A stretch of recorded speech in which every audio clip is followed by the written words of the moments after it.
नमस्कार मित्रांनो, तुम्ही कधी अशा ट्रेनमध्ये बसले आहात का की जी ट्रेन तुम्हाला देशाच्या सर्वात शेवटच्या ठिकाणी नेऊन सोडते? नाही ना.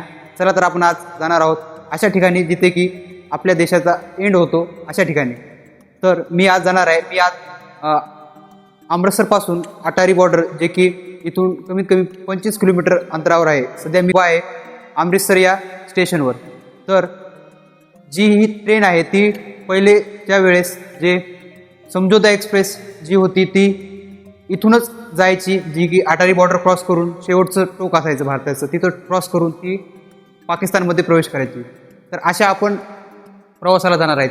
असा प्रवास आहे जो की तुम्ही त्या बॉर्डरीपर्यंत गेल्यानंतर तुमचं आपोआप नेटवर्कसुद्धा जाऊ शकतं. या प्रवासामध्ये आपण येणाऱ्या आतमधल्या सर्व स्टेशनची ऐतिहासिक माहिती घेणार आहोत व आपण अशा स्टेशनवर पोहोचणार आहोत की जिथून इंटरनॅशनल बॉर्डर किंवा पाकिस्तान हे अवघ्या काही हाकेवरच आहे.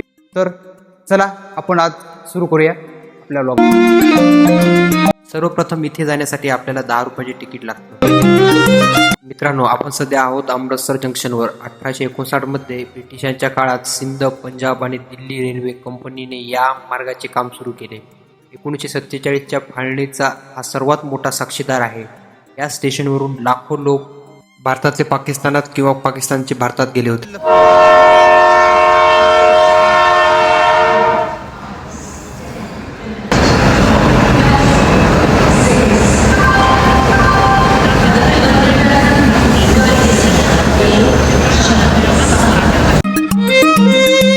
चला तर ट्रेन सुटण्याचा वेळ झालेला आहे. चला तर आता आपला भारताच्या शेवटचा टोकाचा प्रवास सुरू झालेला आहे. पाहू शकता संपूर्ण डब्बा खाली दिसत आहे. जास्त प्रवासी आपल्याला प्रवास करताना दिसत नाही. मध्ये आपल्याला चेहरटा आणि खासा हे दोन स्टेशन लागणार आहेत. हे दोन्ही स्टेशन ऐतिहासिकदृष्ट्या अतिशय महत्त्वाचे आहेत. या दोन्ही स्टेशनचा इतिहास फार पुरातत्व काळापासून आलेला आहे. तर आता पाहूया येणारं पुढचं स्टेशन हे चेहरटा.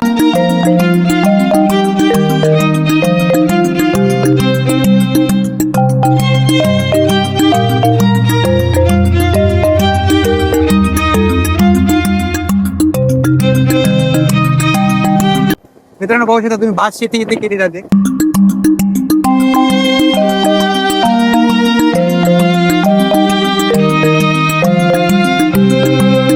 तरुण अवघ्या 7 किलोमीटर असलेलं रेल्वे स्थानक म्हणजे चेहरटा. या स्टेशनचा इतिहास रंजक आहे. शिखांचे 5वे गुरु गुरु अर्जुन देवजी यांनी इथे एक विहीर खोदली होती. ती विहीर इतकी मोठी होती की तिथून पाणी काढण्यासाठी 6 वेगवेगळ्या रहाटांचा वापर करावा लागायचा. त्यावरून या भागाचं नाव पडलं चेहरटा. आज हा परिसर अमृतसरचा मोठा इंडस्ट्रीयल एरिया म्हणून ओळखला जातो.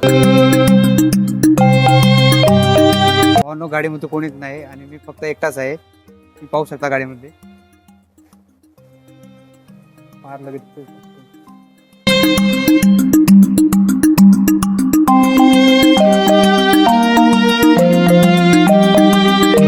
गाडी खाली असण्याचं कारण म्हणजे या गाडीमध्ये पूर्णपणे प्रवासी हे एक टुरिझमसाठी किंवा तिकडे काम करण्या जाण्यासाठी असतात. या व्यतिरिक्त कोणतेही प्रवासी यामध्ये जास्त करून बसत नाही. व तसेच देशाची बाउंड्री असल्या कारणाने गावाची संख्या पण कमी आहे.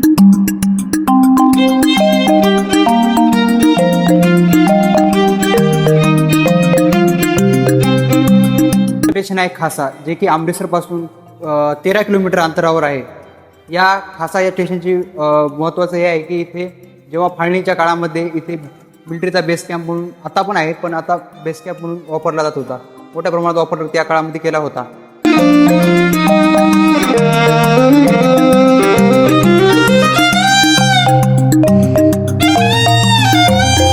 भारतातलं सेकंड लास्ट सर्वात शेवटचं स्टेशन आहे, जे की खासा. पाहू शकता आता भारतातलं सर्वात शेवटचं स्टेशन जे की अटारी आहे ते आता अवघ्या काही मिनिटात येत आहे.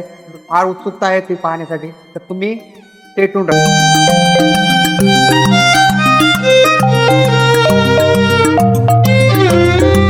अरे काम काम काम क्या करते हो?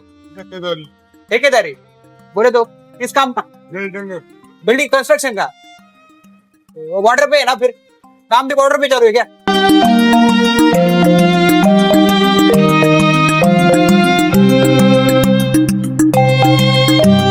शेवटचं भारताचं गाव आहे जे की अटारीत आहे.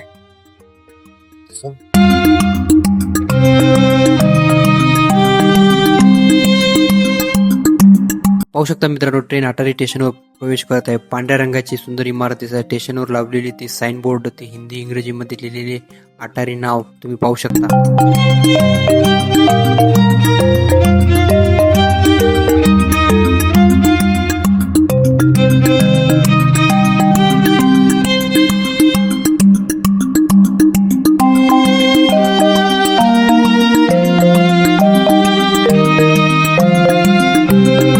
मित्रांनो, तुम्ही अशा प्रकारचे बॅरिकेड हे खूप कमी प्रमाणात भारतामध्ये पाहिले असेल.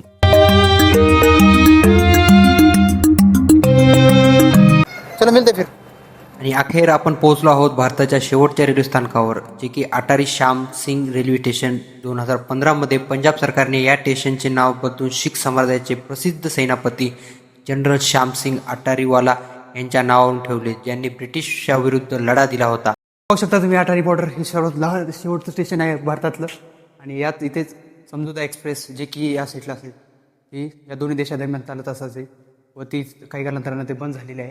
तर पाहू शकता हा ऐतिहासिक पार्श्वभूमी असलेला प्रदेश, जे की पाकिस्तानची बॉर्डर अवघ्या काही अंतरावरच आहे. तर हे बघा मित्रांनो, हे तेच ट्रॅक आहेत जिथून भारत आणि पाकिस्तान जोडणारी ऐतिहासिक समझोता एक्सप्रेस धावायची. सध्या ही ट्रेन बंद आहे, पण इथली सुरक्षा व्यवस्था, BSF आणि कस्टम अजूनही तितकीच कडक आहे. या ट्रॅकच्या पलीकडे काही अंतरावर पाकिस्तान सुरू होतो. इथे विना तिकीट किंवा योग्य कागदपत्राशिवाय फिरण्यास सक्त मनाई आहे. तर मित्रांनो, हे तुम्ही पाहू शकता, हेच जो ट्रॅक आहे तिथून शेवटची रेल्वे भारतातून पाकिस्तानकडे गेली असेल. फाळणीच्या वेळी जेव्हा सर्वात शेवटची रेल्वे गेली असेल, तेव्हा ते काही व्यक्ती जे पाकिस्तानमध्ये गेले ते पाकिस्तानमध्ये राहिले आणि जे व्यक्ती भारतात आहेत ते भारतात. मित्रांनो, तुम्ही पाहू शकता, लोको पायलटने आपल्यासाठी गाडी थांबवलेली आहे, कारण इथे जर एकदा गाडी गेली तर ती डायरेक्टली शांच्यावरच गाडी असते. फायनली मित्रांनो, आपल्याला गाडी सापडली आहे आणि आपल्याला एक मित्र भेटलेला आहे. तो बिहारचा आहे आणि इथे बाउंड्रीचे काम करण्यासाठी आलेला आहे, जो की बाउंड्रीचे जे तारे असतात ते कुंपण लावण्यासाठी इथे आलेला आहे. तर फायनली मित्रांनो, आपण पोहोचलो अमृतसर. मित्रांनो, अमृतसर ते अटारी हा 40 मिनिटाचा रेल्वे प्रवास आपल्याला मनात एक वेगळीच इतिहास, फाळणीचे दुःख आणि आपल्या देशाबद्दल प्रचंड अभिमान जागून जातो. हे फक्त रेल्वे स्टेशन नाही, तर आपल्या देशाची सीमा आहे, जिथे आपले जवान 24 तास पहारा देतात. तुम्हाला हा मराठमोळा रेल्वे प्रवास कसा वाटला कमेंट करून नक्की सांगा. जर व्हिडिओ आवडला असेल तर लाईक करा आणि आपल्या मित्राशी शेअर करा आणि आपल्या चॅनलला सबस्क्राईब करायला अजिबात विसरू नका. तर पुन्हा भेटूया अशाच एका थरारक प्रवासात. तोपर्यंत जय हिंद, जय महाराष्ट्र.